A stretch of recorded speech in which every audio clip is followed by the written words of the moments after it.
തീർന്നു കേട്ടത്. തീരാണ്ട് വെക്കൂ, വെട്ടി കീറി കളഞ്ഞില്ലേ? നശിപ്പിക്കാനും കൊന്നു തിന്നാനും ഇനിയും പല ശക്തികൾ വന്നേക്കാം. എന്തിർക്കൂടാതെന്ന് சொன்னாங்க. അത് അങ്ങനെ ചാവുന്നത് അടിയൊന്നും അല്ല, തലയർത്തിട്ടാ കൂടും. അതാ ആരൊക്കെ വന്നാലും പേരിടാൻ തയ്യാറായി ഞാൻ ഇവിടെ തന്നെ നിൽക്കും. നമ്മളിവിടെ ഈ റോള് കളിക്കാൻ വന്നിട്ട് 10-25 കൊല്ലായി കോയ. മഴക്കാലത്ത് മണ്ണിരെ ഒന്ന് പൊഴുത്തെന്ന് കരുതി ഈ മൂർഖം പാമ്പിന്റെ വീട്ടിൽ വന്ന് പെണ്ണാലോചിക്കരുത്. ഇവിടെ ഉള്ളവരൊക്കെ ഉണ്ടാക്കന്മാരെന്നാണോ നിന്റെ വിചാരം? എനിക്ക് മാത്രമല്ല സാറേ, ഇവിടെ നിൽക്കുന്ന കംപ്ലീറ്റ് ആൾക്കാരുടെ വിചാരം അതാണ്. ഇതിലെ സ്പിരിറ്റാ പറയുന്ന അവരുടെ ഒരു സ്പിരിറ്റ് ഉണ്ടല്ലേ സാറേ? കൈയെടുക്ക് സാറേ.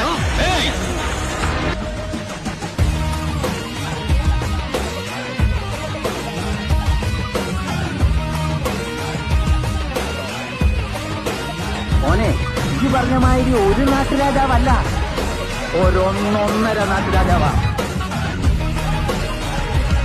വരട്ടടവേ അടി സക്കേ.